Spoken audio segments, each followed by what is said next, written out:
Սասնա Ծռեր խմբի անդամ Արեգ Գյուրեղյանը ոտքի չի կանգնել, երբ դատավոր Աննա Մաթևոսյանը մտել է դահլիճ, ապա դռնփակ դատական նիստում հարց է ուղղել քննիչին։ Նա ասեց,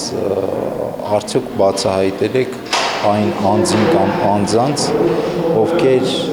կազմակերպել եւ իրականացրել են 2008 թվականի մարտի 1-ի սպանդը։ Արաբգիտ եւ Քանաքեռ-Զեյթուն վարչական շրջանների ընդհանուր իրավասության դատանում քննարկվում էր Սասնա Ծուռ Արեգ Գյուրեղյանի կալանքի ժամկետը եւս 2 ամսով երկարացնելու նախաքննական մարմնի միջնորդությունը։ Խորհրդակցական սենյակից վերադառնալուց հետո դատարանը որոշեց բավարարել նախաքննական մարմնի միջնորդությունը։ Արեգ Գյուրեղյանը մեղադրվում է պատանդ պահելու, զենք զինամթերք կրելու, փոխադրելու եւ զենք զինամթերք հափշտակելու մեջ։ Արեգ Գյուրեղյանը չի ընդունում իրեն առաջադրված մեղադրանքները։ Որևէ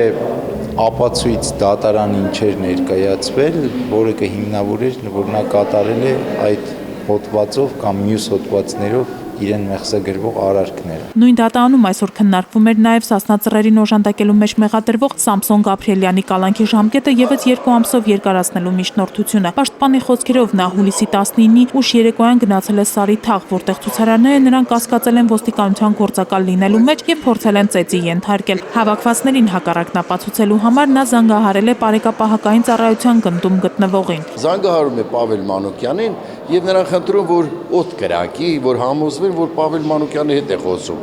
Օդ է կրակում, սրանք հետ են քաշվում եւ նաեւ հարցնում է